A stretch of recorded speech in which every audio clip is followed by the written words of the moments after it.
Hello friends, Beauty's Bake and Cook চ্যানেলে আপনাদের সবাইকে স্বাগত জানাই। আজকেও একটা চকলেট ফ্লেভারের কেক আপনাদের সঙ্গে শেয়ার করব। কেকটা ছিল আমার 1 পাউন্ডের। আমি কেক স্পঞ্জটা প্রথমে রেডি করে নিচ্ছি। আমি প্রথমে উপরে যে পার্টটা রয়েছে সেটা কেটে বাদ দিয়ে দিলাম।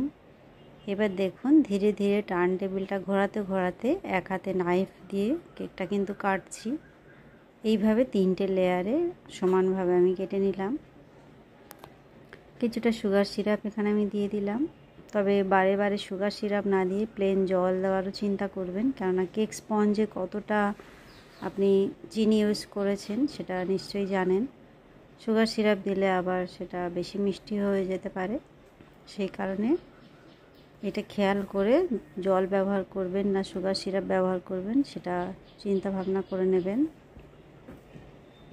এখানে আমি কিছুটা ক্রিম দিয়েছি, ক্রিমের সঙ্গে চকলেট গানাশ মিক্সড করে চারদিকে স্প্রেড করে দিয়েছি, আর কিছুটা চকো চিপস এখানে ব্যবহার করছি।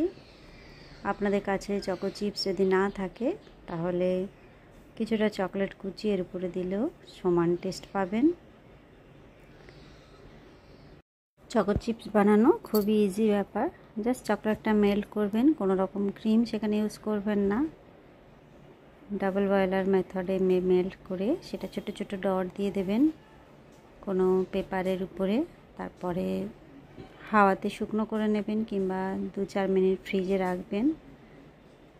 তারপরে যখন এটা সেট হয়ে যাবে তুলে নিয়ে একটা এয়ারটাইট কন্টেনারে ভরে ফ্রিজে রেখে দেবেন। এটা অনেক দিন ভালো থাকবে।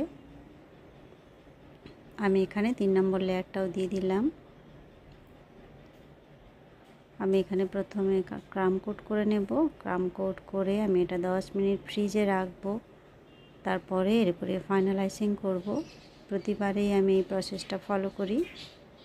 হাতে যদি সময় না থাকে তাহলে সেক্ষেত্রে ক্রিমের পরিমাণটা একটু বাড়িয়ে দেবেন, নচেত ফাইনাল ফিনিশিং ভালো লাগবে না দেখতে।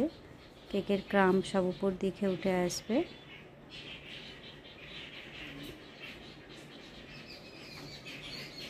এই যে আমি 10 মিনিট পর ফ্রিজ থেকে বার করেছি, এটা ফাইনালাইজিং করছি। ক্রিমে আমি 2 ড্রপ ইয়েলো কালার মিক্সড করেছি। একদম লাইট একটা কালার এসেছে, অফ হোয়াইট কালার।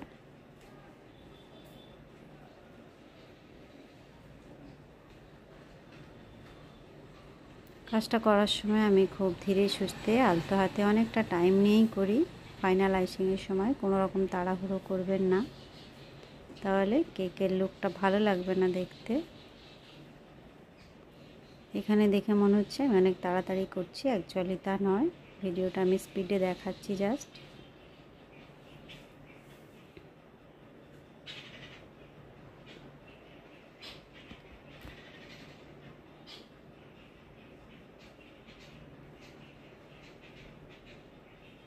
এই কেকটা একজন ওয়াইফ তার হাজব্যান্ডকে সারপ্রাইজ দেবে বলে অর্ডারটা দিয়েছিল।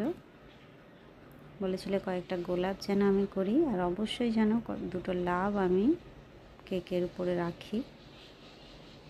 সেটাই ভাবছি আমি কি করব। সব সময় সব প্ল্যান হয়ে ওঠে না, কেকটা বানাতে বানাতে কিছুটা প্ল্যান চলে আসে। আমি এখানে কয়েকটা গোলাপ বানিয়ে নিচ্ছি।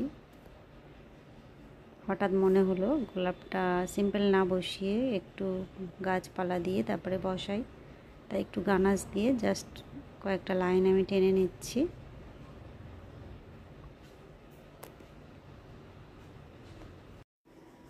এবার গোলাপগুলো আমি একে একে বসিয়ে দেব। এটা আমি ক্রিমে কিন্তু রেড কালার মিক্সড করেছি, খুব বেশি রেড দিইনি, যার জন্য কালারটা একটা মিষ্টি কালার এসেছে, না রেড না পিঙ্ক।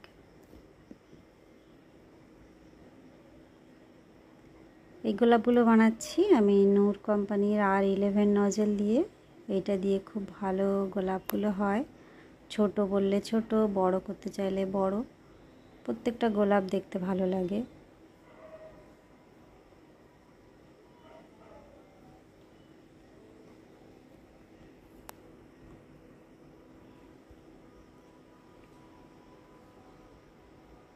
বেশ, আমি টোটাল 4টে গোলাপই রাখলাম এখানে, আর কয়েকটা কুঁড়ি বানিয়ে দিচ্ছি।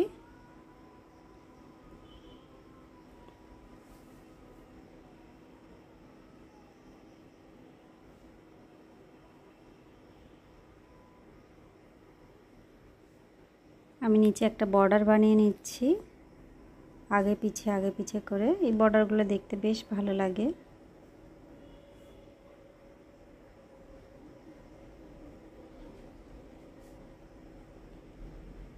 আমি কতগুলো পাতা বানিয়ে নিচ্ছি। এটা পাইপিং ব্যাগটা আমি ভি শেপ করে কেটে নিয়েছি। এর আগেও আপনাদের সঙ্গে আমি এই কাটিংটা শেয়ার করেছি। এইখানটায় আমি লিখে নিচ্ছি। এটা কাস্টমারই বলে দিয়েছিলেন কি লিখতে হবে, সেটাই লিখছি।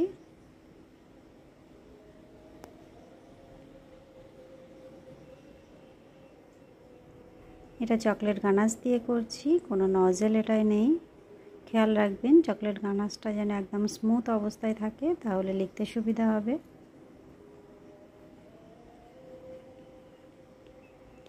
দুটো ফন্ডেন্টের হার্ট বানিয়েছি, সে দুটো বসিয়ে দিচ্ছি। ব্যাস, কয়েকটা সুগার বল নিয়েছি, হোয়াইট পার্ল, সেগুলো আমি ফুলের উপরে কিছুটা কেকের উপরে দিয়ে দিচ্ছি,